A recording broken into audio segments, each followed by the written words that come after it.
You are listening to The Real Estate Ride. Make sure to subscribe and enjoy the show. So again, the good, the bad, and the ugly as far as real estate is concerned. And today was contractors. Yes, lots of answering questions and solving problems. So we just kind of went on the fly today. This is what we teach our coaching students, to make sure that you're double and triple checking everything and you are prepared and ready to attack your plan. The best thing that I can suggest for any new real estate investor or even seasoned real estate investor is, yes, to have your plan in place prior to meeting with anybody, because there are a lot of different options out there. There are a lot of different finishes that you can do. So if you have a plan, at least initially in your head, as to what you want your house or project to look like and what you want it to have definitively, then the rest of it can be decided really as you go. But you definitely want to make sure that you have a plan in place and to do your due diligence. Hey, it is the Real Estate Ride Podcast. and we are here to complain today. The good, the bad, and the ugly as far as real estate business owning and real estate in general is concerned. So this could get interesting or it could take a different turn. Who knows? No, I think one important aspect is to talk about, like, when you're doing real estate, you're dealing with contractors And clients and clients. and just other people in general. But this is more specifically for, going through a transaction where you're going to do repairs to a house. Okay, so as some of you may know who have listened to us in the past, Jay and I have been in the real estate business for 20 plus years, and we started our own construction company 10 plus years ago because we have had issues with finding decent or good contractors that are reasonably priced, available at a decent amount of time frame, meaning you're not waiting 3 or 4 months to get some work done, or to even get a quote in some instances. And we just decided in 2014 that we were going to start our own construction company, because then we had some control over who was going to our properties, who was going to do requests to remedies for properties that Jay had listed, just a multitude of Or our flips. Yeah, our flip, Right. our own personal rental properties, our own personal house, whatever the case may be. So Jay had gone to the city, the big city that is close to us, Columbus, Ohio. and applied, went through their paperwork, got a license with the the city of Columbus, which basically licenses you for the state of Ohio. So he's licensed, bonded, and insured as a general contractor and as a commercial general contractor. So he can do both residential and commercial work. We can pull permits, we can do everything. So yes, that is extremely helpful for us. But some of the challenges, like finding contractors, right? You want to interview them. You want to make sure that they have legal transportation, they have tools. which sounds really that basic, but it's so true. nothing personal, but there's a lot of people in the contracting business that either didn't do well in school or quit school, or there's a various degree of elements involved. Typically, they're very good working with their hands, which is why they don't go to college. They don't go Yes. to your typical trade schools. And they don't always do very well with organizational skills, technology skills, those things. So that is part of our in-house training when we're working with our contracting team.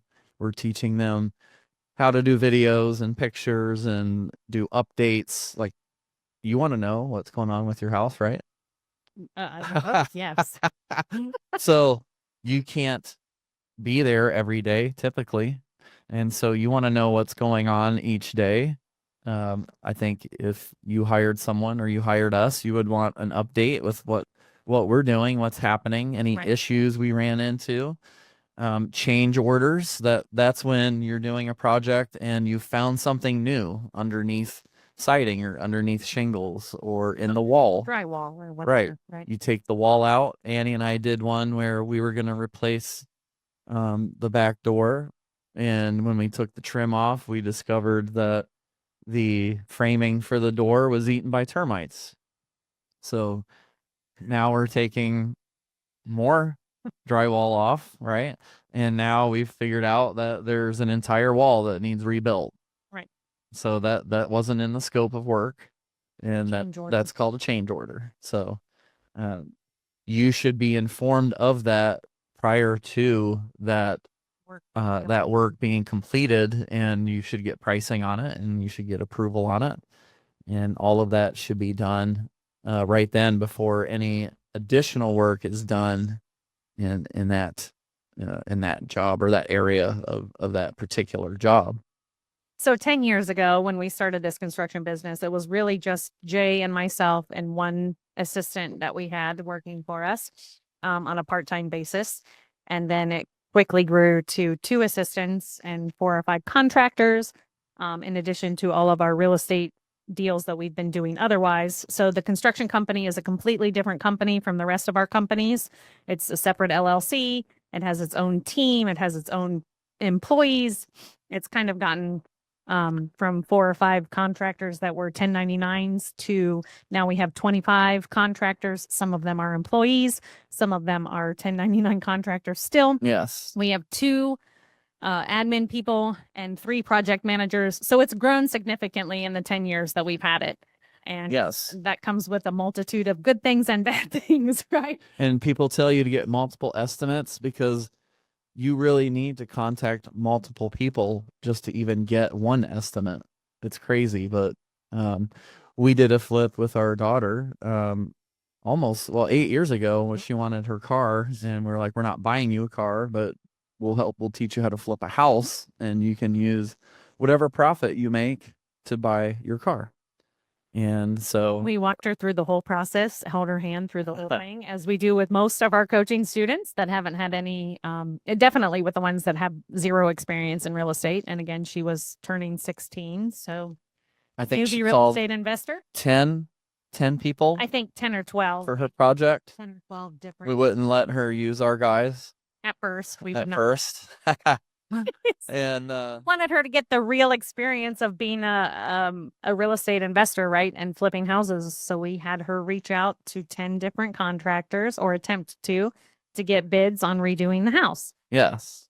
And I think that she got 6 people to come and look at it. And then I think she ended up getting like 2 or 3 bids. 2 bids, not counting ours. Ours was the third. Yeah. So, so she was very distraught just from the beginning. So we're laughing now, but in all honesty, this is not abnormal. This is not abnormal, especially in the realm of real estate and contractors. There are a lot of people that we work with now, even that say they've reached out to 6, 7, 10, 12 different contractors and no one gets a bid back to them, or they don't get a bid back within a 2-week time frame even. So there are a lot of customers and consumers out there that are looking for contractors that know what they're doing, that can get them an estimate within a week or 2 and then get on the job site within a month or 2. And that's a very hard thing to come by these days. Yes. So if you're new or even seasoned, I recommend that you try to get at least 3 bids. 5 is better. 5 would be ideal. And if you are limited on time, you have a full-time job, then you coordinate them in 1 day, 1 hour increments. You have one come at 10, one at 11, 12, 1, 2. Ask, when should I expect my estimate back? And you may get 2 or 3 back. I hope you get 5, but that's not been our yeah, experience. You might get 2 or 3. And they can range widely from, from the bottom of the barrel to the top of the. Yes. Well, even just for our replacement roof in Florida, when there was the storm, we had roof ranges from $15,000 up to $28,000. So almost double in price for the Same roof, same roof, property, same area. same product, dimensional shingle, same square footage. So that's how much of a variance you can get in pricing. And so I think it's equally important to look at pricing and then also how do they operate. Ironically enough, the guy that we picked said, I'll put your roof on. You don't pay me until it's done. Like, that's not normal. Okay. Not normal at all. Typically, and this is what we do as contractor company, we require 50% upfront. The day that you book, that gets you on our books and gets your supplies ordered, and then 50% on completion so that we can pay our guys. Yes. That's typical. Sometimes they do it in thirds. Sometimes they Yes. do it a third down and then 2/3 due at the end of the year or at the end of the project, not at the end of the year. Although some people try to push it to pay Yes. till the end of the year. But just overall, make sure that you're comfortable with who's coming in your house, how they do business. Ask for referrals. Pictures lie. Pictures can lie a lot. Yeah. Referrals, as in what's the person's name, what's their phone number, the property address where you worked, And what you describe did for them. in detail what you did and the cost of that job. Now, as an owner of a construction company, when we are hiring contractors, we actually are setting up now a little makeshift Working interview. working interview to where they have things that they have to do. We own several properties here locally, so we've taken one of the garages that we store some of our supplies in and are turning it into a basically working interview space. And training space. Yeah, so they can learn if they don't already know how to do electric, to do plumbing, to do framing, to do drywall. And then we also test them, so to speak, on an interview on how do you paint? How do you finish drywall? How do you put this tub drain together? How do you put this sink drain together?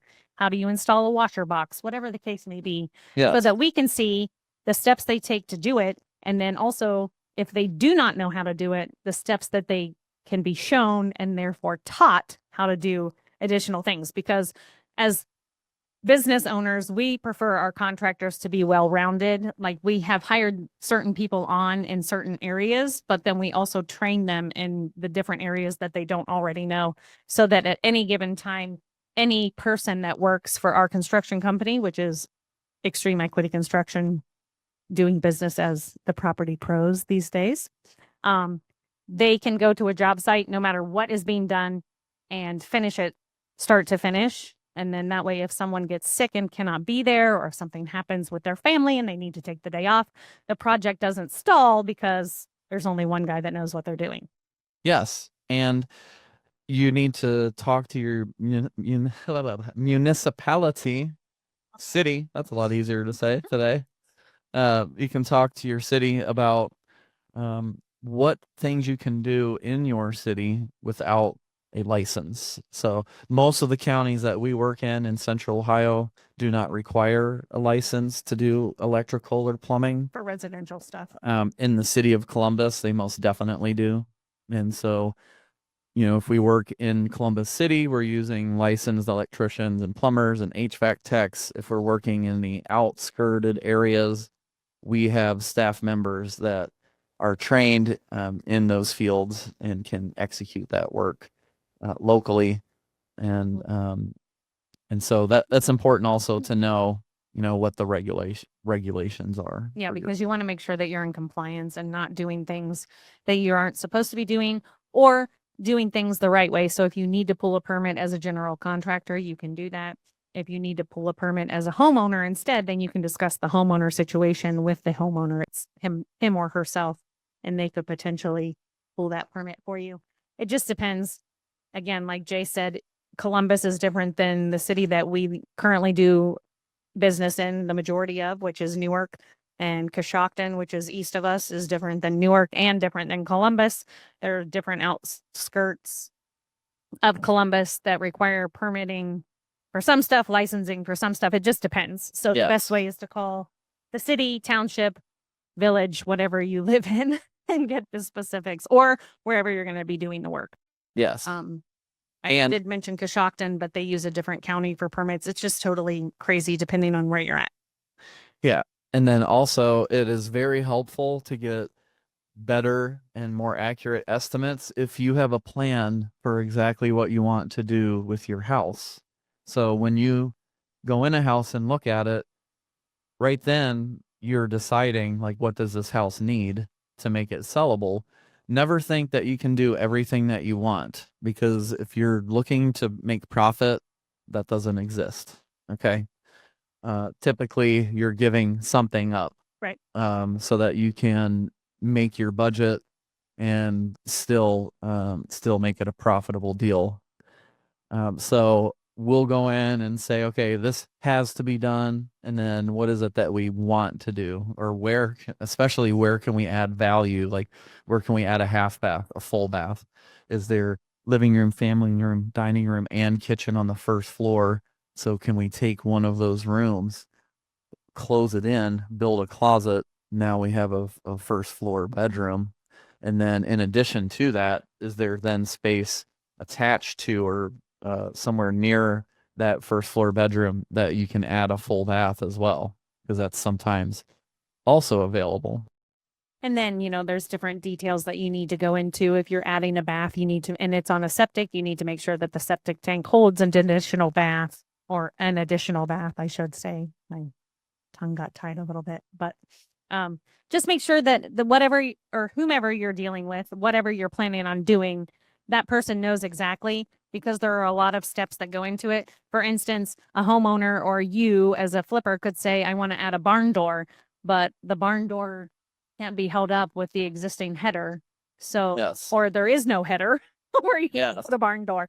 So then you have to tear into the wall. You have to add a header, and that's obviously more money than just buying a barn door and a kit and putting it up. So right, there are things that only contractors may know unless you educate yourself on how to do certain things that you want done as a homeowner. So it just kind of depends on what level of involvement you want to be in as the homeowner as a homeowner is concerned, versus if you just want hands off and let somebody else do it. yes.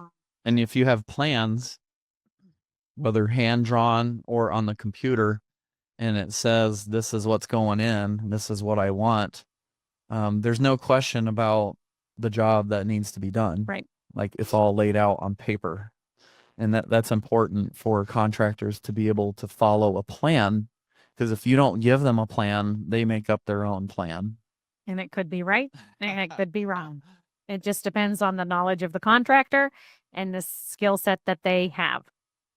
Yes, it could be as simple as, hey, we're adding a bathroom and I want the toilet to face the inside of the room instead of the back part of the room. And that one little change can change your plumbing. Right. And now you're redoing the rough end plumbing and you're paying $500 to $1,000 more because it wasn't clear Which way you wanted your toilet to face. Or you want your toilet in a cubby, but the cubby isn't big enough to have the toilet and have the code for the toilet to be accurate. So then you're knocking out walls, or you're not passing your inspection because the code is not accurate, or lots of different things depending on what you're doing. So make sure that your plan is indeed laid out. It does not have to be architectural drawings and all of these big floor plans, which that is helpful, but it doesn't have to be that way. Just make sure that you have an ideal plan in writing that you can share with your contractor or your contractors, depending on how you do it. Construction is a funny game sometimes. Yeah, and ask them their plan. Like, here's my blueprint or my drawing. What's your plan? What are you going to do first, second, third, fourth? And they should be able to tell you these are the steps that we're going to do.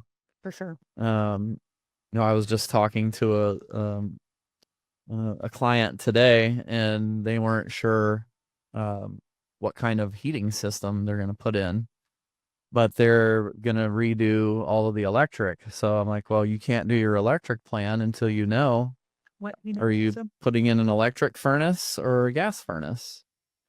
And so if it's electric furnace, do you have enough room in your electrical panel? that's existing, or are you upgrading? And then if you are upgrading, is your line coming into the house large enough to support an upgraded panel? Because they take different size wires when they come into your panel, depending on if you're doing 100, 150, 200, or even 400 amp service for the monster houses. But then you also need a new meter, because the meter isn't big enough to handle the larger amperage.